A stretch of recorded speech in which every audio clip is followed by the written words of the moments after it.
श्री शिवाय दोस्तों, 30 अप्रैल कृष्ण पक्ष की षष्ठी मंगलवार की रात 3 कपूर 2 लौंग का ये महाउपाय जीवन के हर कष्ट से मिल जाएगी। आपको मुक्ति हनुमान जी की कृपा से जीवन में चारों दिशाओं से खींचा हुआ चला आएगा।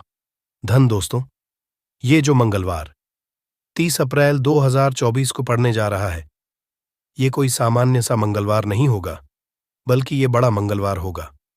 और हमारे हिंदू धर्म में बड़े मंगलवार को बहुत ही ज्यादा खास माना आता है। कहा जाता, इस महीने में आने वाला सभी मंगलवार बड़ा मंगलवार होता है। इस दिन हनुमान जी की पूजा पाठ विधि विधान से की जाए तो हमारे जीवन के ना हर कष्ट से हमको मुक्ति मिल जाती है, बल्कि हमारी कैसी भी मनोकामना होती है वो जरूर ही पूरी हो जाती है। शास्त्र में बड़े मंगलवार के दिन किए जाने वाले अगर लौंग और कपूर के उस उपाय को आपने कर लिया जो आपको हम बताने आ रहे हैं, तो सिर्फ एक दिन के इस उपाय के बाद आपकी कैसी भी हो वो पूरी हो है। हिंदू पंचांग के अनुसार वार के हिसाब से मंगलवार का दिन हनुमान जी को समर्पित होता है। इस दिन पवन पुत्र हनुमान जी की विधि विधान से पूजा करने से हमारी सारी इच्छाएं हो जाती हैं। वही मां सके का बहुत ही ज्यादा महत्व होता है। धार्मिक मान्यताओं के अनुसार मां के मंगलवार के दिन बजरंगबली अपने प्रभु श्री राम जी से जंगल में मिले थे। इसी कारण से मां के हर मंगलवार के दिन हनुमान जी की पूजा करने से 2 गुना फल हासिल होता है। मार्ग में पड़ने वाले मंगलवार को बड़ा मंगलवार या बड़वा मंगलवार के नाम से जाना जाता है। ज्येष्ठ मास में पूरे 5 मंगलवार पड़ रहे हैं। जानिए मंगलवार में कैसे लोग सिर्फ लौंग और कपूर का उपाय करके जीवन के हर कष्ट से मुक्ति पा सकते हैं और अपने जीवन की हर मनोकामना को पूरा कर सकते हैं। अप्रैल माह में 5 मंगलवार पड़ेंगे और 5 मंगलवार का अपने अपने विशेष महत्व होगा। कहा जाता है कि इस दौरान अगर आप कोई भी उपाय करेंगे, साक्षात रंगबली जी की कृपा हासिल होगी, क्योंकि साल का प्रदोष मंगलवार एक ऐसा मंगलवार होता है जिस दौरान हनुमान जी महाराज अपने दोनों हाथों से भक्तों पर कृपा बरसाते हैं, क्योंकि इस दिन हनुमान जी महाराज बहुत ही ज्यादा प्रसन्न मुद्रा में होते हैं। और अगर आपने हमारे वीडियो में बताए हुए 3 कपूर और 2 लौंग के उस उपाय को कर लिया जो आज का नहीं बल्कि प्राचीन काल के समय का महाउपाय है, तो यकीन मानिए सिर्फ एक दिन के इस उपाय को करने के बाद आपके जीवन की कैसी भी परेशानी हो, कैसी भी दिक्कत हो और कैसी भी समस्या हो, उससे आपको आराम से मुक्ति मिल जाएगी। आपके जीवन में आप खुद देखेंगे कि इस उपाय को करने के बाद कैसे आपको सुख समृद्धि की हासिल होगी और आप अपने जीवन काल में हनुमान की वो कृपा हासिल करेंगे जिसके बाद न केवल आपका मंगल ग्रह अच्छा हो जाएगा, बल्कि आप जिस कार्य को भी शुरू करेंगे उस आपको सफलता हासिल होगी। इसीलिए दोस्त, इस वीडियो को न केवल अपने लिए बल्कि अपने पूरे परिवार के भले के लिए लास्ट तक अंत तक देखिएगा, क्योंकि बताया जा रहा है कि साल के पहले मंगलवार के दिन कोई भी उपाय किया जाए, इसका लाभ हमको पूरे साल मिलता है और हनुमान जी की कृपा पूरे साल हमारे ऊपर बनी रहती है।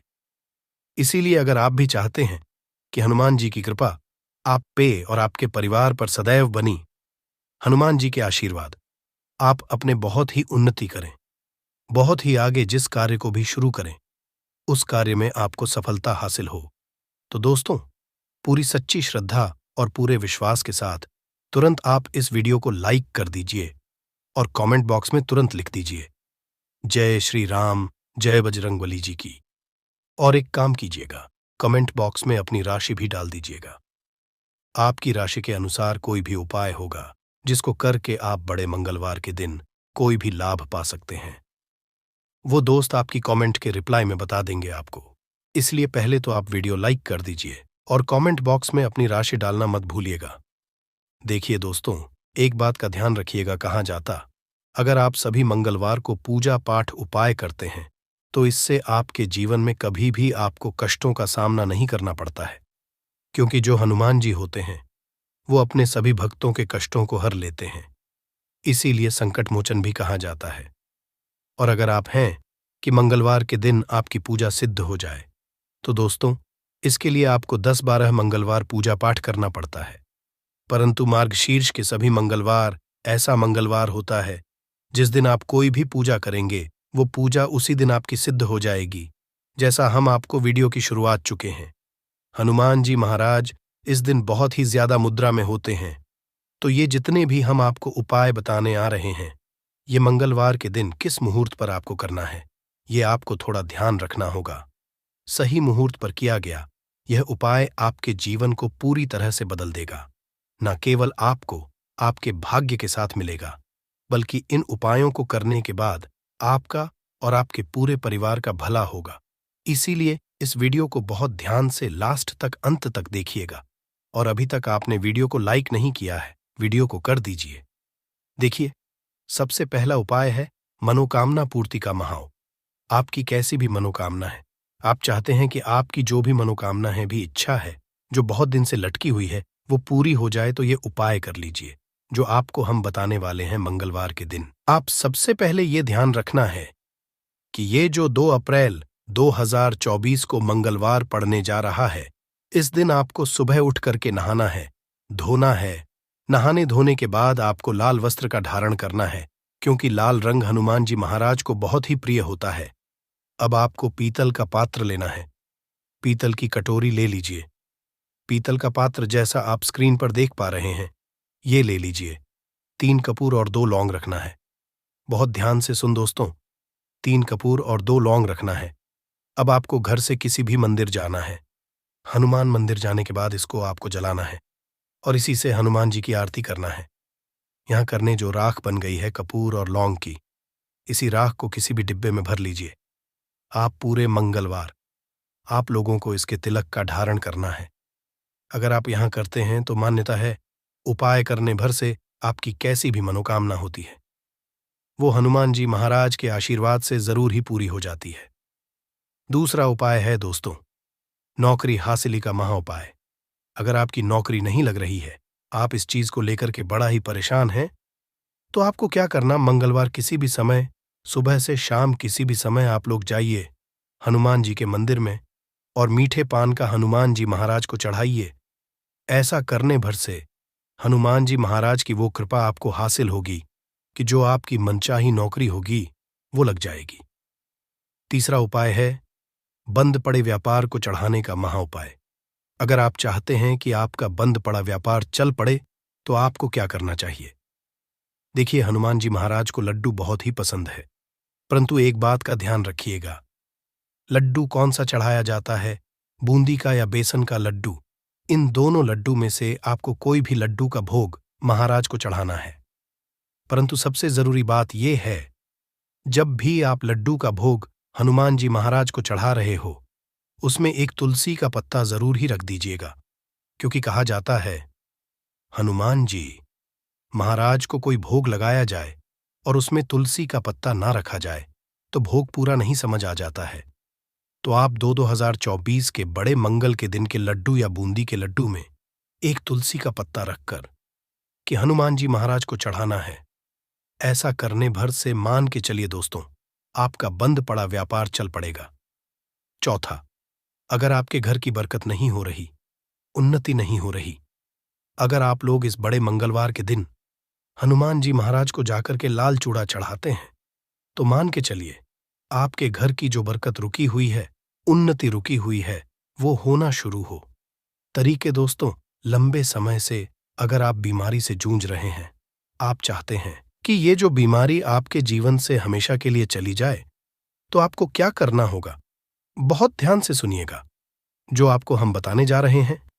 देखिए दोस्तों, अगर आप अपनी बीमारी में बहुत सारा पैसा खर्च कर चुके हैं, आपको उसका फायदा नहीं मिल रहा है, तो आपको हनुमान जी की शरण में जाना चाहिए। परंतु आपको कैसे पूजा करनी है, बहुत ध्यान से सुबह नहा धोने के बाद आपको लाल वस्त्र धारण करना है। किसी भी लाल कपड़े में आपको 500 ग्राम गुड़ रखना है। ध्यान रखिएगा दोस्तों, 500 ग्राम गुड़ से कम नहीं होना चाहिए। 500 ग्राम गुड़ के ऊपर एक तुलसी का पत्थर रखना है। इसी लाल कपड़े की पोटली बना ली। पोटली बनाते वक्त ध्यान रखिएगा, इस पोटली को बांधते वक्त आप लोग मोली धागे का इस्तेमाल कीजिएगा। इसी पोटली को ले जाकर के किसी भी हनुमान मंदिर में हनुमान जी अर्पित कर दें। इतना अगर कर दें हैं तो यकीन मानिए, लंबे समय से जो बीमारी से आप लोग जूझ रहे हैं, बीमारी से आप परेशान हैं, जिसमें आप लाखों रुपए खर्च कर चुके हैं, सिर्फ इतना कन्या भर से। हनुमान जी की वो कृपा आपको हासिल होगी कि आपकी बीमारी आपके जीवन से हमेशा हमेशा के लिए दूर चली जाएगी। अब आप चाहते हैं कि दोस्तों के आपके जीवन में बेफिजूल खर्ची बंद हो जाए। आप चाहते हैं कि आपके जीवन में धन आए। उसमें वृद्धि तो क्या करना चाहिए? एक बहुत आसान सा उपाय बताया गया है। जैसा आप स्क्रीन पर देख पा रहे हैं, लाल गुलाब के फूल की माला हनुमान जी को चढ़ाई गई है। इसी तरह से आपको लाल गुलाब के फूल की माला हनुमान जी को चढ़ाना, ऐसा अगर आप करते हैं तो आपके जीवन में बेफिजूल खर्ची पूरी तरह से बंद हो जाएगी। आपके जीवन में जो धन आएगा उसमें बहुत तेजी से वृद्धि होगी। अगर आप चाहते हैं कि धन चारों दिशाओं से खींचा हुआ चला है, धन आने के सारे खुल जाए, तो ये कीजिए जो आपको बताना है। परंतु ये उपाय थोड़ा सा कठिन है दोस्तों। आप कुछ मंगलवार के सभी मंगलवार को, मतलब ये 5 मंगलवार पड़ रहे हैं, पांचों मंगलवार को आपको सुबह उठना है, नहाना है, धोना है, आपको पीपल के पत्ते तोड़ने हैं, पीपल के पत्ते की माला बनानी है और यही हनुमान जी को चढ़ाना है। अगर आपने इस महीने के सभी मंगलवार को यह उपाय कर लिया तो मान के चलिए दोस्तों, आपके जीवन में आने के सारे रास्ते खुल जाएंगे। इतना धन आएगा, आपने इसकी कल्पना नहीं की थी। घड़ी को भूल कर भी इस दिशा में ना लगाएं, इससे फैलती है घर में नकारात्मकता। इसी के साथ हम जानेंगे दोस्तों, क्या आपको कैलेंडर कहां पर नहीं लगाना है, क्या गलती आपको नहीं करनी है, और साथ ही मैं आपको बताऊंगी कि अगर आपके घर में वास्तु दोष है तो कैसे आप जान सकते हैं और क्या उपाय कर सकते हैं जिससे कि वास्तु दोष दूर हो और आपके जीवन से परेशानियां खत्म हो। तो पूरी जानकारी के लिए इस वीडियो को अंत तक जरूर देखिएगा दोस्तों। अब जानते हैं गुरु जी से कि वो क्या कहते हैं। दोस्तों, हम सभी के घर में घड़ी का उपाय किया जाता है। घड़ी जो बीते समय और आने वाले समय के बारे में हमें सूचित करती है। अगर हमारे जीवन पर सबसे ज्यादा किसी का असर पड़ता है तो वह है समय। हर किसी समय एक जैसा नहीं होता। अच्छे और बुरे समय सभी के जीवन में आते रहते हैं। इस समय चक्र का चलना कायम ही रहता है। समय किसी के लिए नहीं रुकता। लेकिन अगर हम आपसे कहें कि आप अपने समय को अच्छा बनाने के लिए कुछ उपाय कर सकते हैं, जी हाँ, हम बात कर रही है घर में लगी घड़ी की, जिसे हम रोज निहारते हैं। पर कभी ये नहीं सोचा होगा कि ये घड़ी हमारा समय बदलने में और अच्छा समय लाने में मदद कर सकती है। दोस्तों, हम बार जीवन में छोटी छोटी चीजों को नजरअंदाज कर देते हैं, लेकिन वहीं कुछ चीजें हमारे भाग्य पर अच्छा बुरा असर डालती हैं। घड़ी की ही तरह घर में और भी कुछ चीजें हैं जो आपके वास्तु दोष का कारण बनती है और आपकी परेशानी की वजह बनती है। तो आइए पहले जान लें, क्या आपको अपने घर में वास्तु दोष के बारे में कैसे पता लगता है और किस तरह से आप बड़ी ही आसानी से इसे कर सकते हैं। दोस्तों, वास्तुशास्त्र के अनुसार किसी भी घर में वास्तु दोष होने से सुख, शांति और पारिवारिक उन्नति में बाधा पैदा होती है। वास्तु दोष के कारण पनपने वाली नकारात्मक ऊर्जा से व्यक्ति के भाग्य पर बुरा असर पड़ता है। साथ ही घर के लोगों को कई तरह की परेशानियों का सामना करना पड़ता है। दोस्तों, शास्त्रों के अनुसार अगर हम ये छोटे मोटे उपाय कर लें तो अपने घर नेगेटिव एनर्जी से छुटकारा पा सकते हैं।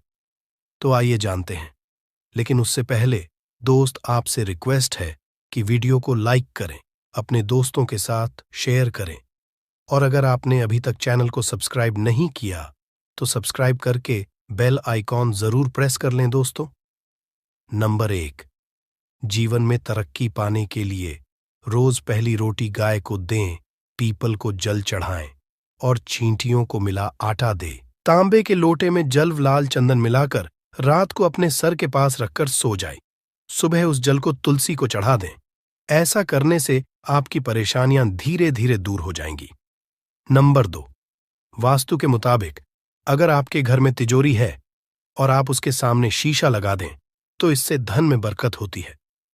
व्यापारी लोग अपने कैश बॉक्स के सामने शीशा लगाएं, इससे आपके ग्राहक बढ़ेंगे। दोस्तों, 3, झाड़ू पोछा कभी भी खुले में नहीं रखना चाहिए। इन्हें हमेशा छिपाकर रखना चाहिए और झाड़ू कभी भी रसोई में नहीं रखनी चाहिए। नंबर 4, शौचालय का दरवाजा हमेशा बंद होना चाहिए। माना जाता है कि घर की नकारात्मक ऊर्जा शौचालय में ही बात करती है। ऐसे में अगर शौचालय का दरवाजा खुला रहता है तो नकारात्मक ऊर्जा आपके घर में प्रवेश करती है। नंबर घर में सुख शांति के लिए कपूर को घी में डूबाकर सुबह शाम जलाना चाहिए। इससे घर में वास्तु दोष भी कम होता है और रह रहे सदस्यों के जीवन की परेशानियां दूर होती हैं। दोस्तों, नंबर 6, दुर्घटना से बचने के लिए शाम को हनुमान चालीसा के बाद कपूर जरूर जलाना चाहिए। नंबर 7, घर में जिस जगह वास्तु दोष हो वहां कपूर की 2 टीकियां रखें। खत्म हो जाने के बाद वहां दोबारा इसे रखें। नंबर 8, अस्त के बाद कभी भी किसी को दूध, दही या प्याज नहीं देना चाहिए, ये भाग्य में बाधक भी बन सकता है। नंबर 9, घर के मुख्य द्वार पर कूड़ादान कभी भी न रखें। नंबर 10, घर में टूटा हुआ शीशा कभी भी नहीं होना चाहिए। नंबर 11, अच्छे भाग्य के लिए सुबह नहाते समय पानी में थोड़ा सा कपूर का तेल मिलाएं। शनिवार को चमेली का तेल भी मिला सकते हैं। नंबर 12, लक्ष्मी की कृपा पाने के लिए रोज रात को रसोई अच्छी तरह से साफ करके चांदी की कटोरी में कपूर और लौंग जलाएं। यह प्रक्रिया रोज की जाए तो घर में बरकत बनी रहती है और मां लक्ष्मी जल्द ही ऐसे घर से आकर्षित होती है। ऐसे घरों से नकारात्मकता हमेशा दूर रहती है। दोस्तों, नंबर 13, घर के सोने वाले कमरे में पौधे नहीं लगानी चाहिए, इससे आपके ऊपर नकारात्मक असर हावी हो सकता है। नंबर 14, घर में पौधे लगाते समय पानी में सेंधा नमक डालें। सादे नमक का भी आप उपयोग कर सकते हैं, लेकिन दोस्तों ज्यादा फलदायी होता है। आपको शुभ फल जल्द ही हासिल होंगे। दोस्तों, घड़ी की सही दिशा आपके जीवन को भी सही रास्ता दिखाने में मदद कर सकती है। इसके अलावा कैलेंडर को किस जगह लगाना चाहिए और किस जगह पर नहीं, ये भी हम जानेंगे। सबसे पहली बात जिसकी हम बात करेंगे वो है दोस्तों घड़ी का आकार, यानी घड़ी की शेख। दोस्तों, शास्त्र के अनुसार गोलाकार की घड़ी या अंडाकार घड़ी सबसे उत्तम मानी जाती है, पर आजकल देखा जा रहा है कि बाजार में कई तरह की घड़ियां मौजूद हैं जिसमें घर के सदस्य या भगवान की तस्वीरें और फोटो भी लगी होती है। लेकिन दोस्तों, आपको बता दें कि घड़ी के साथ तस्वीरें लगाना बिल्कुल भी सही नहीं है। इससे आपके घर के सदस्यों के जीवन पर समय का असर देखने को मिल सकता है। और की तस्वीर घड़ी में बिल्कुल भी नहीं लगानी चाहिए, क्योंकि भगवान की तस्वीर को रोज धूप, दीप, अगरबत्ती और पूजन की आवश्यकता होती है और घड़ी तो कई महीनों तक धूल में पड़ी रहती है। इससे भगवान का अपमान होता है और यह शुभ नहीं माना जाता। हो सके तो घड़ी का आकार गोल और अंडाकार ही पसंद है। घड़ी का गोल या अंडाकार बोना हमारी पृथ्वी के आकार को दर्शाता है, जो को और घड़ी में नुकीले कौन होते हैं और वास्तु के अनुसार नुकीली चीजें नकारात्मक ऊर्जा का संचार करती हैं। दोस्तों, अगली बार जिसका आपको ख्याल रखना है वो ये है कि घड़ी को स्वच्छ रखें, साफ सफाई का ध्यान रखें, धूल ना जमा होने दें और कहीं से भी घड़ी टूटी फूटी नहीं होनी चाहिए। दोस्तों, जैसा कि हम सभी चाहते हैं कि हमारे जीवन में सब अच्छा और बेहतर होता रहे, तो उसके लिए हम खुद को संवारे रखते हैं, नए कपड़े और नए आभूषण पहनते हैं। उसी तरह अपने घर की घड़ी को स्वच्छ और नए जैसा ही रखना चाहिए। ये कहीं से भी टूटी फूटी नहीं होनी चाहिए। समय समय पर घड़ी पर चढ़ी धूल और जालों को साफ करते रहें, जिससे आपका भाग्य भी धुंधला नहीं पड़ेगा। दोस्तों, कई घरों में आदत होती है कि पुरानी गाड़ी को बनवाकर ही चलाते रहते हैं। एक जगह नई घड़ी आई तो पुरानी किसी और जगह लगा देते हैं। कृपया ध्यान रखें, घर में पुरानी या फिर टूटी हुई या धूल चढ़ी हुई और बंद गाड़ी तो बिल्कुल भी ना रखें। क्यों? इससे घर में नकारात्मकता और दरिद्रता का वास होने लगता है। बंद पड़ी घड़ी को घर में रखने से व्यक्ति के जीवन में नए अवसर नहीं आते और वो अपने कार्य में सफलता हासिल नहीं कर पाता। अगली बार जिसका आपको ध्यान रखना है वो है घड़ी की सही दिशा। घड़ी को कभी भी दक्षिण दिशा में नहीं लगाना चाहिए। दक्षिण दिशा यमलोक की दिशा मानी जाती है। काल का अंतिम चक्र यहीं से शुरू होता है। इसीलिए वास्तुशास्त्र में इस दिशा को घड़ी के लिए अशुभ माना गया है। घर में घड़ी को उत्तर दिशा, पूर्व दिशा या पश्चिम दिशा में आप लगा सकते हैं, लेकिन ध्यान रखें कि घड़ी को कभी भी मुख्य द्वार, कमरे के दरवाजे या आने जाने के लिए उपयोग किए जाने वाले दरवाजे के ऊपर कभी भी नहीं लगाना चाहिए। इससे समय का असर आपके आने जाने की गति और दिनचर्या पर पड़ सकता है। दोस्तों, घड़ी के साथ कैलेंडर का भी ध्यान रखें। जहां घड़ी समय का चिन्ह है, तो वहीं कैलेंडर उससे जुड़ी तारीखों का लेखा जोखा बताता है। कैलेंडर को पूर्वी और उत्तरी दिशा की दीवार पर कभी भी नहीं लगाना चाहिए। ये इससे वास्तु दोष उत्पन्न होता है। और कृपया करके अपने घरों में नए कैलेंडर के साथ पुराना कैलेंडर कभी भी ना लगाएं दोस्तों। घड़ी और कैलेंडर दोनों ही आने वाले समय के सूचक हैं, जो आगे बढ़ने की प्रेरणा देते हैं। उन्हें समय के अनुसार ही लगाना चाहिए। इस बात का हमेशा ध्यान रखें कि घड़ी का समय हमेशा सही होना चाहिए। बहुत से लोगों की आदत होती है घड़ी का समय आगे या पीछे रखते हैं, तो ये गलती आप ना करें। समय हमेशा सही रखें। इससे आपको कभी भी समय का कालचक्र और दुष्ट परिणाम हासिल नहीं होता। ये छोटा सा आप जरूर करके देखिए दोस्तों। छोटी छोटी बातें हैं जिनका आपको ध्यान रखना है। दोस्तों, रखी हुई घड़ी और पुराना कैलेंडर आपके भाग्य को भी रुकावटों से भर देता है। इसीलिए वक्त के साथ आगे बढ़ते रहने के लिए घड़ी और कैलेंडर को बदलते रहिए। और कैलेंडर को कभी भी अपने सोने के कमरे में ना लगाएं, ना ही इसे कभी मुख्य द्वार पर टांगे। ये शुभ नहीं माना जाता। पुरानी घड़ी को दान में देना शुभ माना जाता है। इससे आपके जीवन से बुरा समय निकल जाता है।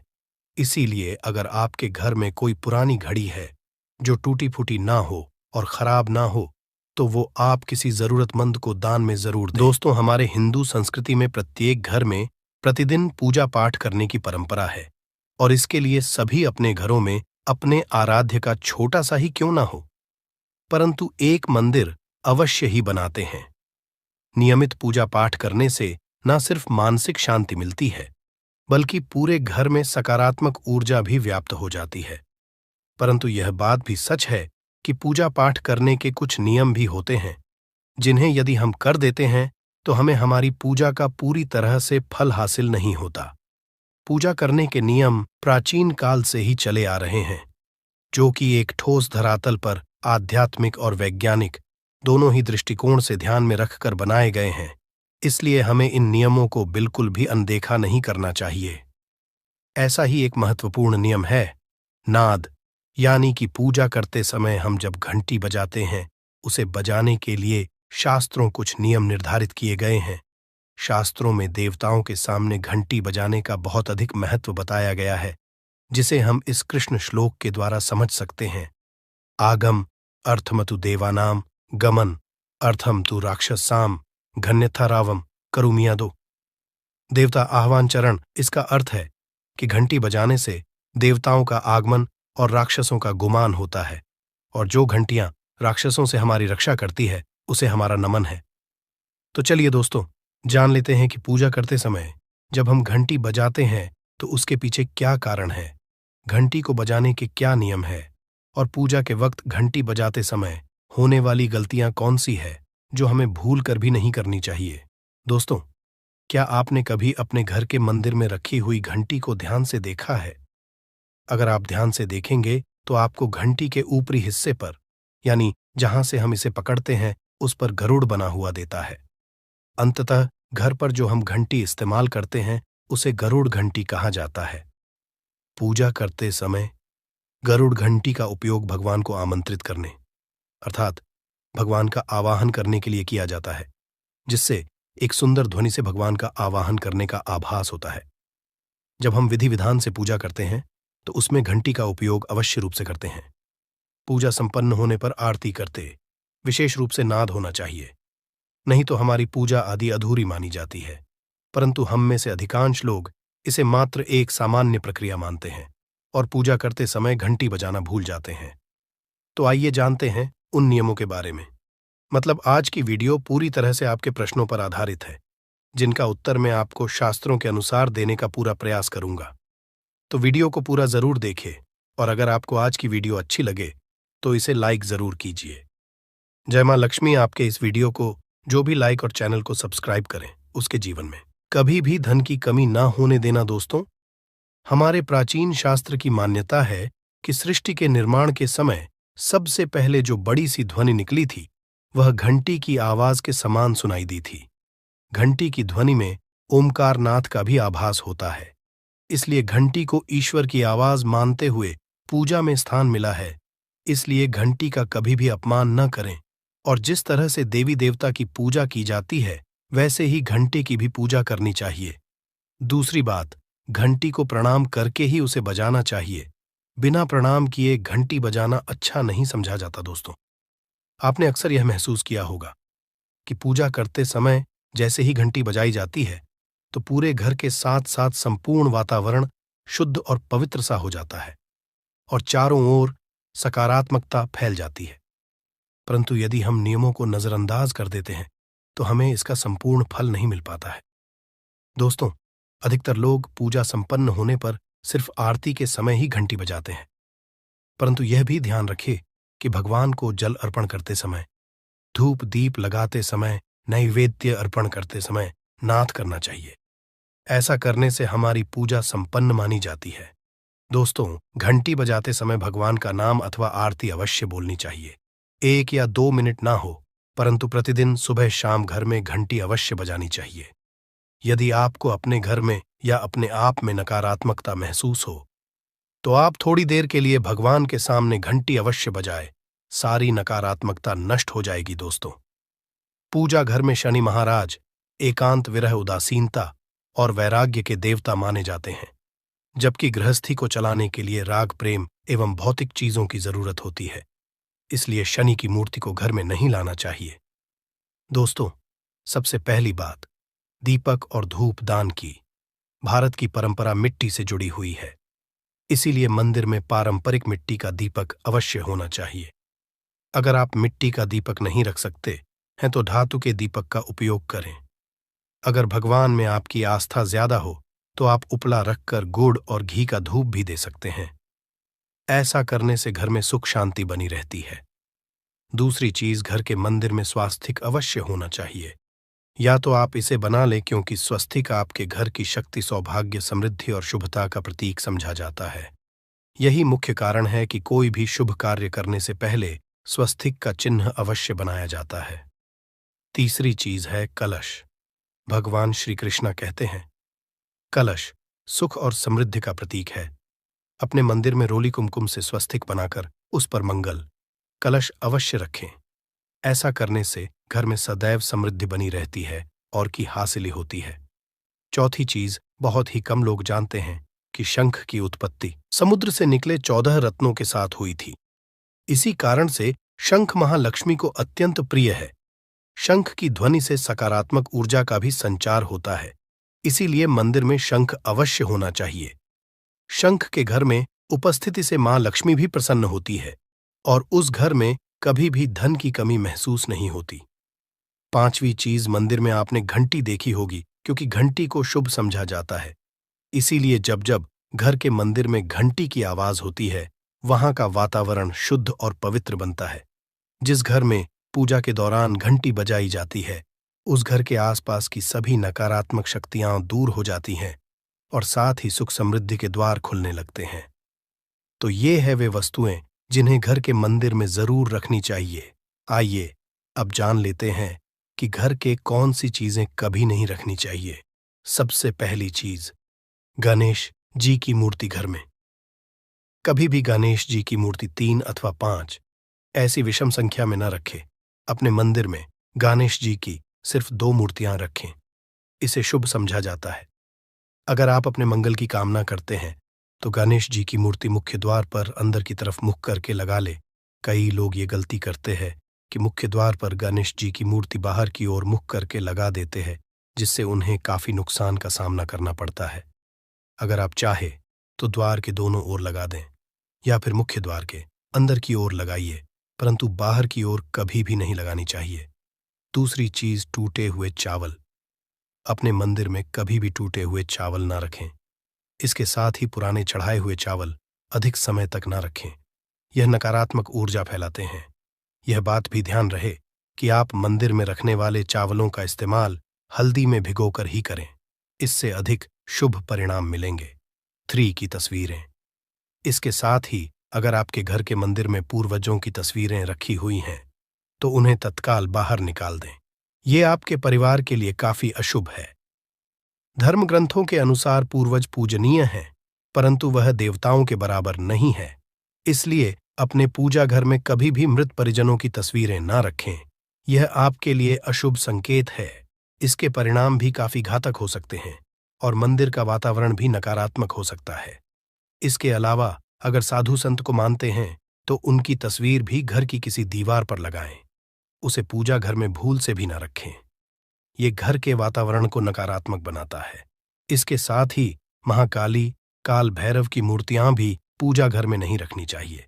और हाँ दोस्तों, ध्यान रहे कि मां लक्ष्मी के खड़े स्वरूप की पूजा मत कीजिएगा, क्योंकि मां लक्ष्मी हमेशा बैठी हुई मुद्रा में होती है। इसलिए उनके बैठे हुए स्वरूप को ही पूजना सही है। चलिए दोस्तों, अब हम आपको बताते हैं उन अति महत्वपूर्ण चीजों के बारे में जो आपके पूजा घर में होनी ही चाहिए। धर्म ग्रंथों में इन चीजों को अत्यधिक पवित्र और खुशहाली के साथ साथ समृद्धि का प्रतीक समझा गया है। ये चीजें आपको खुशियों की चौखट पर खड़ा करती हैं, इसलिए ये आपके मंदिर में होनी ही चाहिए। गंगा जल की पवित्रता के बारे में तो आप जानते ही होंगे। मां गंगा जो हर किसी के पापों को धूल देती है, लोगों को देती है। अगर आप भी अपने जीवन में सुख और शांति कायम रखना चाहते हैं तो घर के मंदिर में गंगा जल होना ही चाहिए। इसके लिए आप एक तांबे के पात्र में गंगा जल को भर कर रख सकते हैं। यह आपके परिवार में सुख शांति का प्रतीक है, जो घर की पवित्रता को भी बनाए रखता है। इसलिए कभी भी प्लास्टिक की बोतल या अपवित्र बर्तन जैसे स्टील या लोहे के बर्तनों में गंगा जल नहीं रखना चाहिए। ये अशुभ होता है। अगर आप महालक्ष्मी को प्रसन्न करना चाहते हैं तो पूजा करते समय मां लक्ष्मी को कमल का फूल चढ़ाएं। मां लक्ष्मी कमल के फूल पर ही विराजमान रहती है तो उन्हें बेहद प्रिय होता है, क्योंकि ये कीचड़ से निकलकर भी दुनिया में खूबसूरती और पवित्रता बिखेरता है। इसलिए माता लक्ष्मी की पूजा करते समय कमल का फूल जरूर चढ़ाना चाहिए। ऐसा करने से कई गुना लाभ आपको मिलेगा। दोस्तों, इस दिवाली ध्यान रहे कि दीपक से दीपक ना जलाइए। शास्त्रों के अनुसार जो व्यक्ति दीपक से दीपक जलाता है वो रोगी होता है। ऐसा करने से रोग भी परिवार में पनपते हैं। इसलिए कभी भी दीपक से दीपक नहीं जलाना चाहिए। साथ ही मंदिर में एक घी का और एक तेल का दीपक जरूर जलाइए। ये आपको समृद्धि देगा। घी का दीपक दाईं तरफ और तेल का दीपक बाईं तरफ जलाने से समृद्धि बरकरार रहती है। इसके अलावा लेकर धूपधानी, गंगाजल जैसी चीजों को बाएं रखना शुभ होता है। उम्मीद है दोस्तों आप ये समझ गए हों